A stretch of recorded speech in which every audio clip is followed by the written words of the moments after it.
বাবা, যেটা শুধুমাত্র একটা শব্দ নয়। বাবা মানে আমাদের নিরাপত্তার চাদর।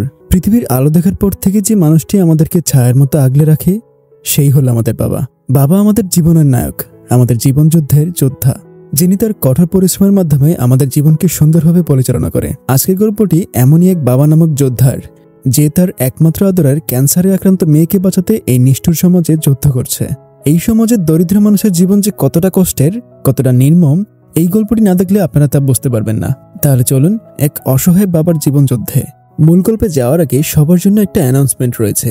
একটা চ্যানেলের শুরুতে প্রথম 1000 জন সাবস্ক্রাইবার সবচেয়ে গুরুত্বপূর্ণ। এই চ্যানেলের 1000 সাবস্ক্রাইবার কমপ্লিট হওয়ার পর একজনকে নির্বাচিত করা হবে এবং তার জন্য থাকবে 1000 টাকার গিফট ভাউচার। এবং 1 থেকে 1000 পর্যন্ত প্রত্যেকটা সাবস্ক্রাইবারদের নাম আমি চ্যানেলের কমিউনিটি পোস্টে আপডেট করে দেব, যাদের নাম সবসময় এই চ্যানেলে থেকে যাবে। ভবিষ্যতে তাদের জন্য পুরস্কারের ব্যবস্থা করা হবে। তাহলে জলদি সাবস্ক্রাইব করুন এবং কমেন্টে আপনার নাম লিখে জানান। চলুন এবার গল্পের মূল ঘটনায় যাই। গল্পের শুরুতে আমরা দেখতে পাই একটা ছোট্ট গ্রাম, যেটা শহর থেকে অনেকটাই দূরে। এই গ্রামের বেশিরভাগ মানুষই দরিদ্র। এই গ্রামের ছোট্ট একটা বাড়িতে এক বাবা তার 5 বছরের এক মেয়েকে নিয়ে বসবাস করে। মেয়েটার নাম জ্যাং আর তার বাবার নাম ডকশো। জ্যাংয়ের মা ছিল না, তাই তার বাবা তার সব দেখাশোনা করত। জ্যাং তার বাবাকে খুব ভালোবাসত। তাদের আর্থিক সমস্যা ছিল, যার কারণে তাদেরকে অনেক কষ্ট করে চলতে হতো, কিন্তু তাদের সংসারে ভালোবাসা ছিল আকাশ ছোঁয়া। জ্যাং ছিল খুব লক্ষ্মী মেয়ে। সে তার বাবার সমস্ত পরিস্থিতি বোঝার চেষ্টা করত। এমনকি এই ছোট্ট মেয়েটি তার ঘরের সমস্ত কাজ নিজেই করে ফেলত। ঘরে যদি কোনোদিন খাবার কম থাকতো, জ্যাং না খেয়ে তার বাবার জন্য রেখে দিত, কিন্তু তার বাবা তারই আচরণ জানত, আর তারপর তারা দুজন একসাথে খাবার খেত। জ্যাংয়ের বাবা বেতের তৈরি কিছু সামগ্রী বানায়, যেগুলো সে সারা রাত বানিয়ে ভোর হতেই শহরে নিয়ে গিয়ে বিক্রি করে। এতে করে তার যতটুকু আয় হয় তা দিয়ে সংসার চালানো খুব কষ্ট হয়ে যেত। তারপরও তারা কোনো রকমে জীবন পার করছে। তাদের বাড়িটি অনেক পুরনো ছিল। বাড়ির বেশিরভাগ অংশই ভাঙা ছিল। যখন বৃষ্টি পড়তো তখন ভাঙা অংশ দিয়ে বৃষ্টির পানি ভেতরে চলে আসত। ডকশো খুব কষ্ট করে তার মেয়েকে স্কুলে ভর্তি করায়। সে তার মেয়েকে নিয়ে অনেক স্বপ্ন দেখে। তার মেয়ে একদিন বড় হয়ে অনেক কিছু করবে। সে তাদের সংসারের সমস্ত অভাব দূর করে দিবে। জ্যাংও তার বাবার এই স্বপ্নকে পূরণ করতে চায়। তারা দুজন একে অপরকে আঁকড়ে ধরে বাঁচতে চায়। জ্যাংকে যে স্কুলটিতে ভর্তি করানো হয়েছিল সেই স্কুলটি তাদের বাড়ি থেকে অনেক দূরে। তাই সে ভোর হওয়ার আগেই ঘুম থেকে উঠে যেত এবং সে নিজে নিজেই ঘরের সব কাজ গুছিয়ে দিত, যেন তার বাবা ঘুম থেকে উঠে কাজে চলে যেতে পারে। কারণ তার বাবা রাতভর ধরে বেতের তৈরি সেই সামগ্রীগুলো বানাতো। তাই জ্যাং বাড়ির সব কাজ গুছিয়ে দিত, যেন তার বাবার কষ্ট একটু কম হয়। তারপর সে নিজের জন্য টিফিন বানিয়ে স্কুলের জন্য রেডি হতো। ভোরের আলো ফোটার আগেই সে পায়ে হেঁটে স্কুলের উদ্দেশ্যে রওনা দিত। সে পুরোটা রাস্তা পায়ে হেঁটে যায় এবং ভোর হতেই সে স্কুলে গিয়ে পৌঁছায়। প্রতিদিন জ্যাং এতটা কষ্ট করে স্কুলে আসতো, তারপরেও সে কোনোদিন স্কুল মিস করতো না, কারণ জ্যাং জীবনে অনেক বড় হতে চায়। তাই সে খুব মনোযোগ দিয়ে পড়াশোনা করে, যার ফলে জ্যাং ছিল তার ক্লাসের সবচেয়ে ভালো ছাত্রী। তবে তার ক্লাসের কেউই তার সাথে মিশত না। সে দরিদ্র ঘরের মেয়ে হওয়ায় সবাই তার সাথে খারাপ ব্যবহার করত, কিন্তু জ্যাং এসব পাত্তা দিত না। সে তার লক্ষ্যে স্থির ছিল। একদিন টিফিন টাইমে ক্লাসের সবাই খেলছিল, তখন জ্যাংয়ের একটি মেয়ের মাথার ব্যান্ডের দিকে চোখ পড়ে। তারও মাঝে মাঝে সুন্দর জামাকাপড় পরতে ইচ্ছা করে, কিন্তু সে তার বাবার আর্থিক সমস্যার কথা চিন্তা করে তার বাবার কাছে এসব নিয়ে কখনো কোনোদিন কমপ্লেন করতো না। একদিন টিফিন টাইমে তার ক্লাসের একটা দুষ্টু ছেলে তার টিফিনটি ফেলে দেয়। তারা প্রায়ই জ্যাংয়ের সাথে এমনটা করত। সেদিন জ্যাং খুব কষ্ট পায়, কারণ তাকে সারাদিন এই খাবারটুকু খেয়েই থাকতে হয়। তাই সে চাইলেও ওই খাবারগুলো ফেলে দিতে পারবে না। জ্যাং তখন কাঁদতে কাঁদতে খাবারগুলো তার বক্সে তুলে নেয়। স্কুল শেষ করে জ্যাং বাসায় এসে দেখতে পায় সে হাড়িতে যতগুলো খাবার রেখে গিয়েছিল ততগুলো ভাতই রয়ে গিয়েছে। তার মানে তার বাবা সারাদিন কিছু না খেয়েছিল। ডকশো তখন তার মেয়েকে সবগুলো খাবার দিয়ে বলে, আমি কিছুক্ষণ আগেই পেট ভরে খেয়েছি, তুমি বাকিগুলো খেয়ে ফেলো। কিন্তু জ্যাং তার বাবার চোখ দেখলেই বুঝে যায়। সে তার বাবাকে বলে, তুমি আমাকে মিথ্যা বলছো তাই না? আচ্ছা ঠিক আছে, তুমি না খেলে আমিও খাবো না। প্রথমে তুমি খাবে, তারপর আমি খাবো। ডকশো তার মেয়ের এই আচরণে খুব খুশি হয়। এই পৃথিবীতে তার কেউ না থাকলেও মায়ের মতো আগলে রাখার মতো একটি মেয়ে আছে, যে তার খুব খেয়াল রাখে। এভাবেই তারা একে অপরের আশা ভরসায় ছিল। সেদিন রাতের বেলা তাদের গ্রামে অনেক বৃষ্টি শুরু হয়, যার কারণে তাদের ঘরের ভিতরে বৃষ্টির পানি আসতে শুরু করে। যেই জায়গাগুলো দিয়ে পানি পড়ছিল, জ্যাং প্রতিটা জায়গাতে একটা করে পাত্র রেখে দেয়। তখন জ্যাং লক্ষ্য করে এখন আগের চেয়ে বেশি পানি পড়ছে। তখন সে তার বাবাকে বিষয়টা জানায়। তার বাবা তখন বলে, তুমি চিন্তা করো না মা, আমি এখন থেকে বাজারে গিয়ে আপেল বিক্রি করব, আর খুব শীঘ্রই আমি এসব ঠিক করে দেব। জ্যাং এতে অনেক খুশি হয়। একদিন জ্যাংয়ের স্কুল বন্ধ ছিল, তাই সে তার বাবার সাথে বাজারে আসে। আপেল বিক্রি করতে সে তার বাবাকে সাহায্য করতে চায়। তারা দুজন রাস্তার দুই পাশে বসেছিল যেন আজ তারা একটু বেশি বিক্রি করতে পারে। কিছুক্ষণ পর গাড়িতে করে একটা মহিলা আসে। মহিলাটি জ্যাংকে 1 কেজি আপেল দিতে বলে। জ্যাং তখন খুশি মনে আপেলগুলো ওজন করতে থাকে। তখন ভুলবশত মহিলাটির গালে ওজনের পাল্লাটির খোঁচা লাগে। মহিলাটি তখন রেগে গিয়ে সজোরে জ্যাংকে একটা চড় দেয়। জ্যাংয়ের বাবা এটা দেখতে পেয়ে সঙ্গে সঙ্গে সে তার মেয়ের কাছে চলে আসে। সে মহিলাটাকে কিছু একটা বলতে যাবে, তখনই সে ওখান থেকে চলে যায়। জ্যাং প্রচণ্ড আঘাত পায়, তার নাক ফেটে রক্ত পড়তে থাকে। তার বাবা এতে অনেক ভয় পেয়ে যায় আর বলে, তুমি তো অনেক ব্যথা পেয়েছ মা। জ্যাং বলে, আরে না বাবা, তেমন একটা ব্যথা পাইনি আমি। কিন্তু তার বাবা তার রক্ত পড়া দেখে বোঝা যায় সে প্রচণ্ড আঘাত পেয়েছে। আর সঙ্গে সঙ্গেই সে তার মেয়েকে ডাক্তারের কাছে নিয়ে যায়। ডাক্তার তার রক্ত পরিষ্কার করে হালকা কিছু ওষুধ দিয়ে তাকে বাড়িতে পাঠিয়ে দেয়। বাসায় এসে জ্যাং মন খারাপ করছিল। তার বাবা থেকে খাবার খাওয়ার জন্য ডাকে। জ্যাং খাবার খেতে খেতে বলে, আচ্ছা বাবা, লাঠি দিয়ে গালে আঘাত লাগলে কি খুব ব্যথা পাওয়া যায়? আমি সেই আন্টিটাকে খুব ব্যথা দিয়েছি। তার বাবা তাকে বলে, তুমি তো এটা ইচ্ছা করে করনি, এটা ভুল করে হয়েছে, এতে তোমার কোনো দোষ নেই। তাছাড়া সেও তো তোমাকে আঘাত করেছে। জ্যাং বলে, না বাবা, আমি তো আগে তাকে আঘাত করেছি। আন্টির সঙ্গে যদি আমার পরে কখনো দেখা হয় আমি তাকে সরি বলে দেব।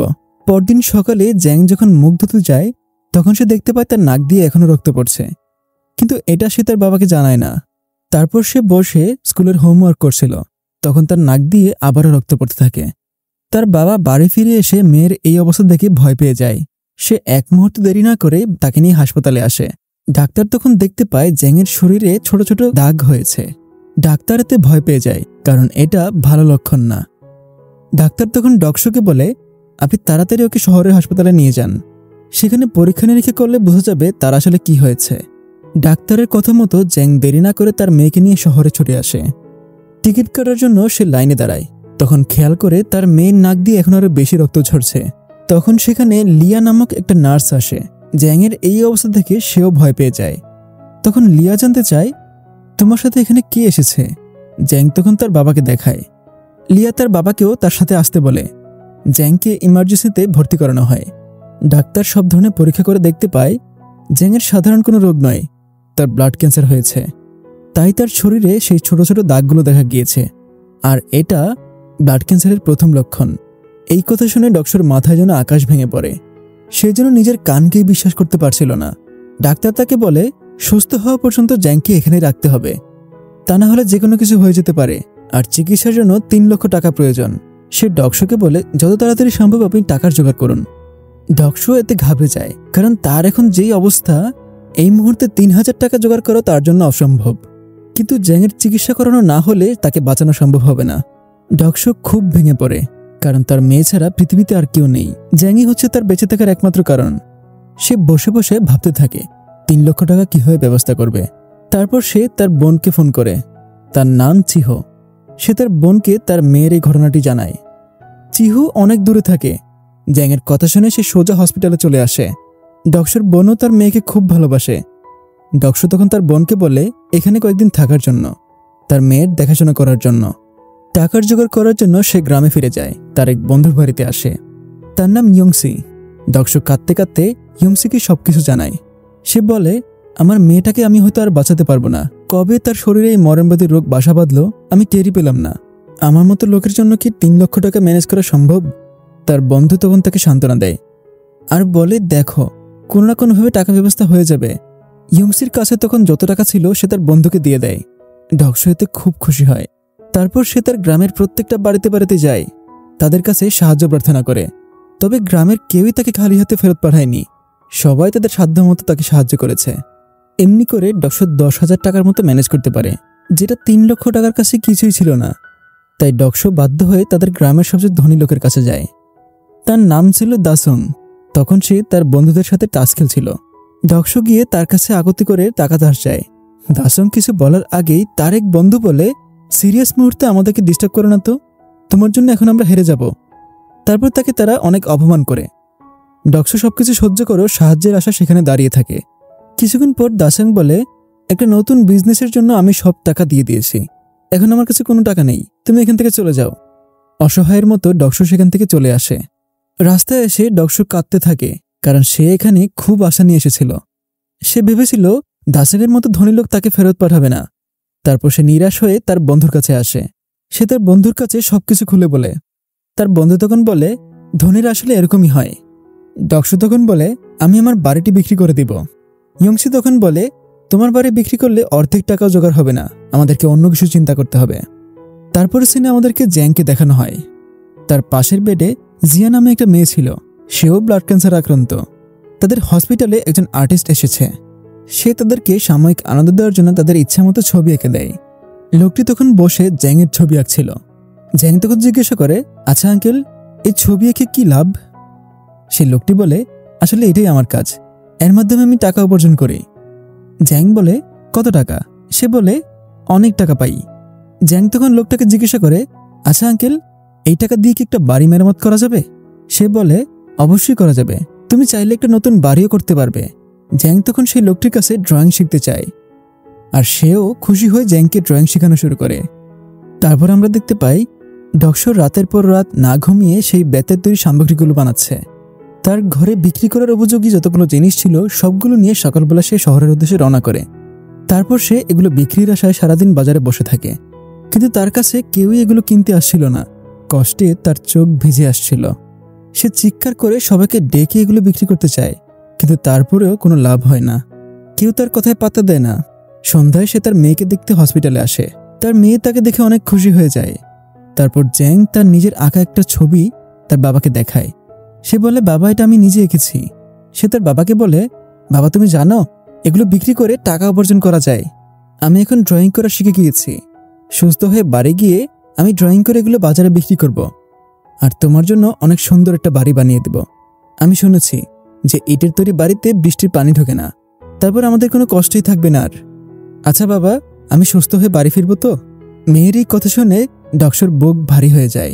সে তার মেয়েকে বলে, আমি যে করেই হোক তোমাকে সুস্থ করে বাড়ি নিয়ে যাব। পরদিন সকালে ডক্সর একটা ব্যাংকের সামনে যায়। কিছুক্ষণ পর সেখানে একটা মহিলা তার ব্যাগ ভর্তি করে টাকা নিয়ে বের হয়। ডক্সর বাধ্য হয়ে এই পরিকল্পনা করেছে। সে মহিলাটির পিছু নেয়, কিন্তু শেষ মুহূর্তে এই কাজ করতে তার বিবেক বাধা দেয়।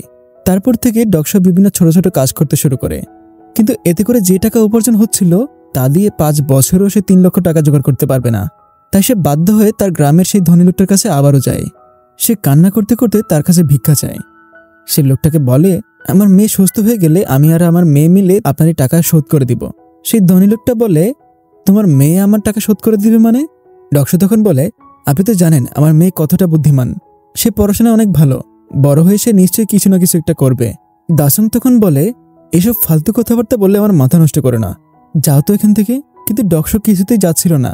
তখন দাসং তাকে বলে, হং নামে এক লোককে আমি 2 লক্ষ টাকা ধার দিয়েছিলাম, কিন্তু সে ওই টাকা আমাকে আর ফেরত দেয়নি। আর সে হলো একটা বড় সন্ত্রাসী, তাই তার কাছে আমি সাহস করতে পারছি না সেই টাকা চাওয়ার জন্য। তুমি যদি তার কাছ থেকে টাকাটা উদ্ধার করে আনতে পারো তাহলে তুমি সেটা নিয়ে যাবে, আর এই টাকা আমাকে ফেরত দিতে হবে না। এই কথা শুনে ডক্সর খুশিতে আত্মহারা হয়ে যায়।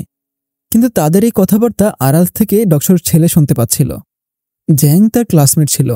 এগুলো শুনে জ্যাংয়ের জন্য তার মন খারাপ হয়। তারপর ডক্সর দাসংয়ের কাছ থেকে সেই লোকেশন নিয়ে হংয়ের কাছে চলে আসে। সেখানে এসে বলে, দাসং আমাকে পাঠিয়েছে, আপনার কাছ থেকে নাকি সে 2 লক্ষ টাকা পায়। দয়া করে টাকাগুলো আমাকে দিয়ে দিন, আমার মেয়ের চিকিৎসার জন্য টাকাটা আমার খুব প্রয়োজন। কিন্তু হং বলে, দাসং নামে কাউকে আমি চিনি না। ডক্সর তাদের কাছে অনেক অনুরোধ করে, কিন্তু তারা তার কোনো কথাই শোনে না। উল্টো তারা ডক্সরকে খুব বাজেভাবে মারে। ডক্সর খুব বাজেভাবে আহত হয়। তারপর সে কোনো রকমে তার মেয়েকে দেখতে হাসপাতালে আসে। তখন তার মেয়ে তার শরীরের আঘাতের চিহ্নগুলো দেখতে পায়। তার বাবা তাকে বলে, এগুলো তেমন কিছু না, আমার অ্যালার্জি হয়েছে, তাই এই দাগগুলো পড়েছে শরীরে। তারপর জ্যাং তার বাবাকে তার আঁকা ড্রয়িংগুলো দেখায়। তখন জ্যাং দেখতে পায় তার বাবার হাতে অনেকগুলো ফোসকা পড়ে গিয়েছে। তখন জ্যাং বুঝতে পারে তার বাবা তার জন্য কত কষ্ট করছে। তখন সে তার বাবাকে জড়িয়ে ধরে। কিছুক্ষণ পর ডক্সর বোন তাকে বাইরে ডেকে নিয়ে যায়। সে ডক্সরকে বলে, তুমি এভাবে কোনোদিনও টাকাগুলো জোগাড় করতে পারবে না। আমার মাথায় একটা বুদ্ধি এসেছে, আমরা জ্যাংকে এখানে রেখে পালিয়ে যাব। বোনের এই কথা শুনে ডক্সর অবাক হয়ে যায়। ডক্সর তখন তার বোনকে বলে, তোমার মাথা খারাপ হয়ে গিয়েছে, কি বলছো তুমি এসব? তার বোন চিহু তখন বলে, আমরা যদি তাকে এখানে রেখে পালিয়ে যাই তাহলে সে একজন বেওয়ারিশ হিসেবে গণ্য হবে।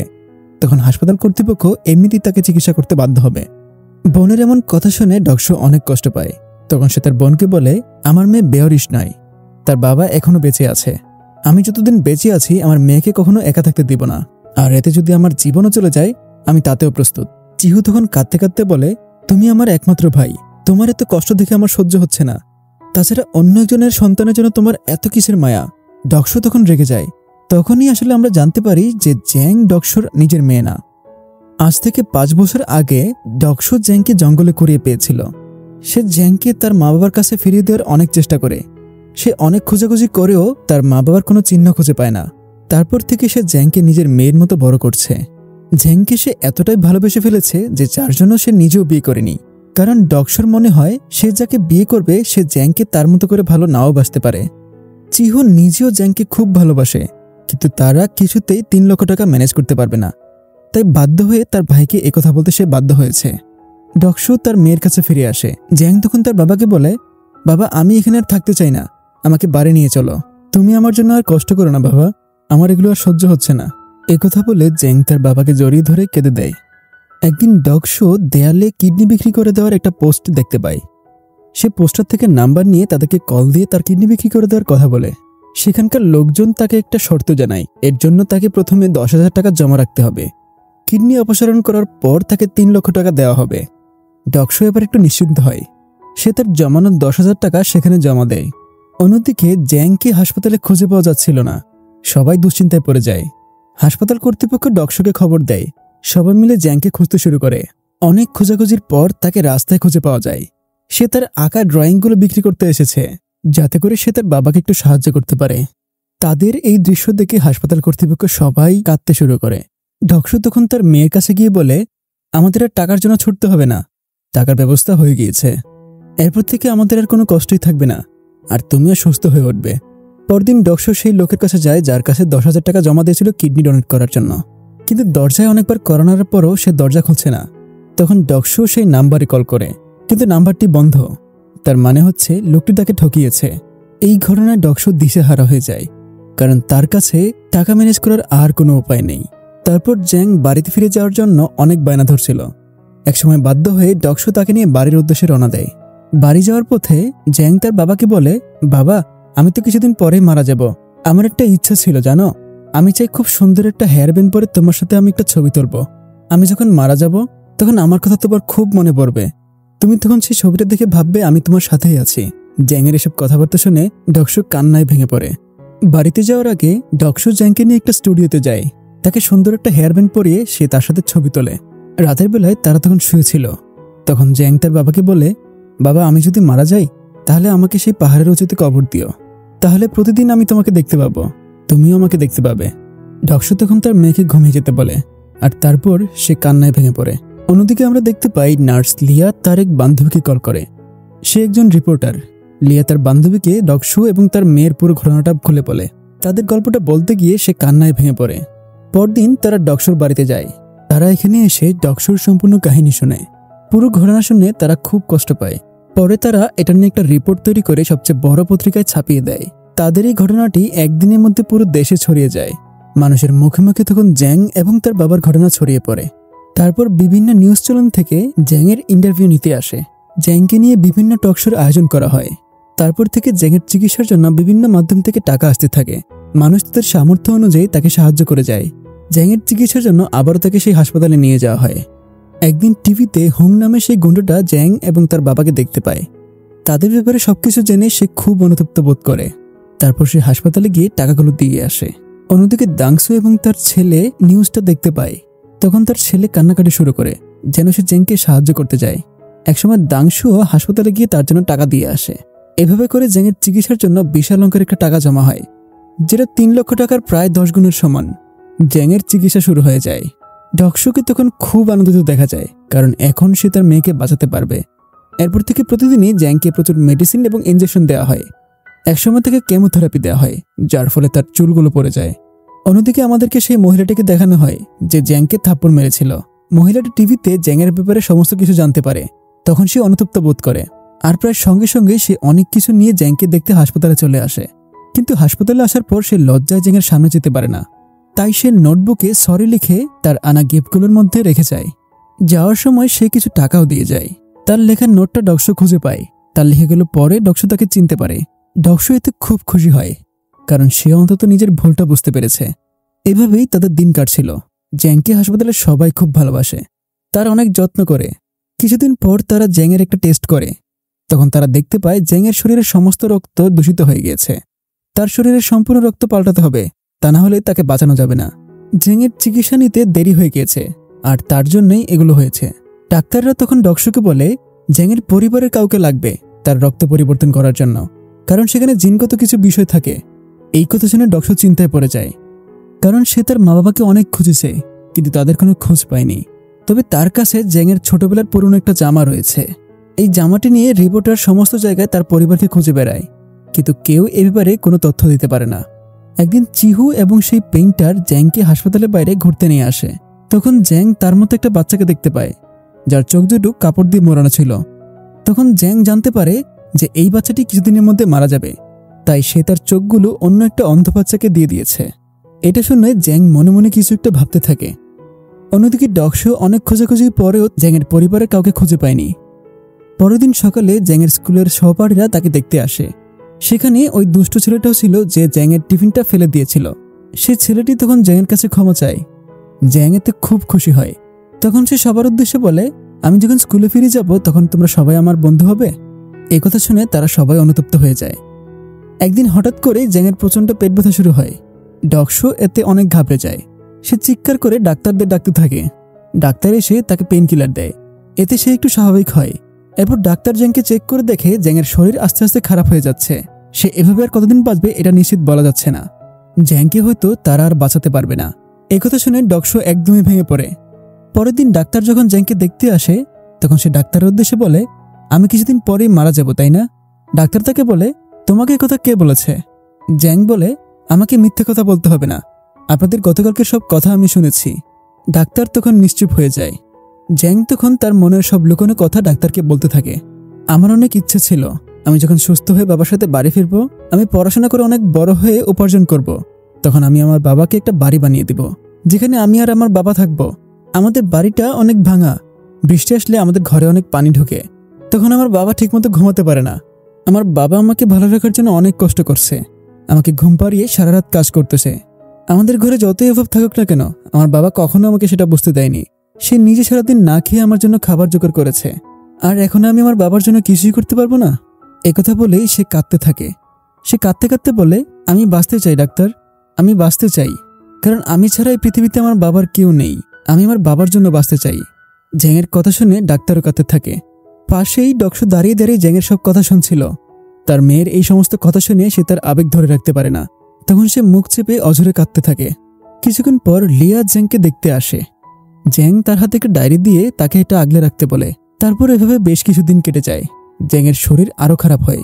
পৃথিবীর সমস্ত মানুষ জ্যাংয়ের জন্য দোয়া করতে থাকে সে যেন সুস্থ হয়ে বাবার বুকে ফিরে যেতে পারে, কিন্তু সব ইচ্ছে পূর্ণতা পায় না। হঠাৎই একদিন জ্যাংয়ের শরীর খুব খারাপ হয়ে যায়। তাকে আইসিইউতে নিয়ে যাওয়া হয়। ডাক্তাররা তাদের সাধ্যমতো সব চেষ্টা করে তাকে বাঁচানোর জন্য।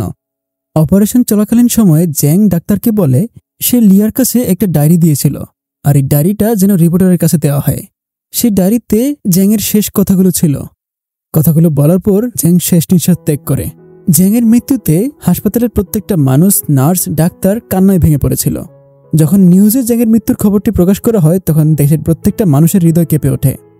জ্যাংয়ের কথা মতো মিস লিয়া রিপোর্টার ইউয়ানের কাছে তার ডায়েরিটি পৌঁছে দেয়। ডায়েরিটা খুলে মিস ইউয়ান পড়তে থাকে। ডায়েরিতে লেখা ছিল, প্রিয় ইউয়ান আন্টি, ডায়েরিটা আপনি যখন পড়বেন তখন হয়তো আমি আপনাদের মাঝে থাকবো না। আপনাকে অনেক ধন্যবাদ, কারণ আপনার জন্যই আমার চিকিৎসা করা সম্ভব হয়েছে। আমার চিকিৎসার জন্য যতটুকু টাকা লাগতো তার চেয়ে বেশি টাকা আমার জন্য উঠেছে। আমার একটা শেষ ইচ্ছা আছে, এই মুহূর্তে বাকি যতগুলো টাকা আছে সেই টাকাগুলো যেন আমার মতো দরিদ্র বাচ্চাদের চিকিৎসায় খরচ করা হয়। কোনো সন্তান যেন টাকার অভাবে তার বাবার বুক থেকে চলে না যায়। আমার চোখগুলো আমি অন্ধ কোনো একটা মেয়েকে দিয়ে যেতে চাই, যেন আমি চলে যাওয়ার পরও সেই চোখ দিয়ে আমি আমার বাবাকে দেখতে পারি। আরেকটা অনুরোধ, আমাদের বাড়িটা মেরামত করার ব্যবস্থা করে দিবেন, যেন আমার বাবার কষ্ট না হয়।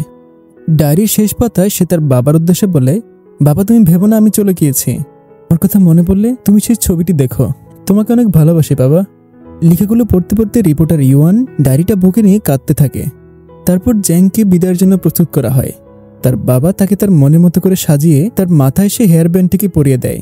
জ্যাংয়ের চোখ দুটো অন্য একটা বাচ্চাকে দান করা হয়। তার সমাধিতে সারা দেশ থেকে অসংখ্য মানুষ যোগ দেয়।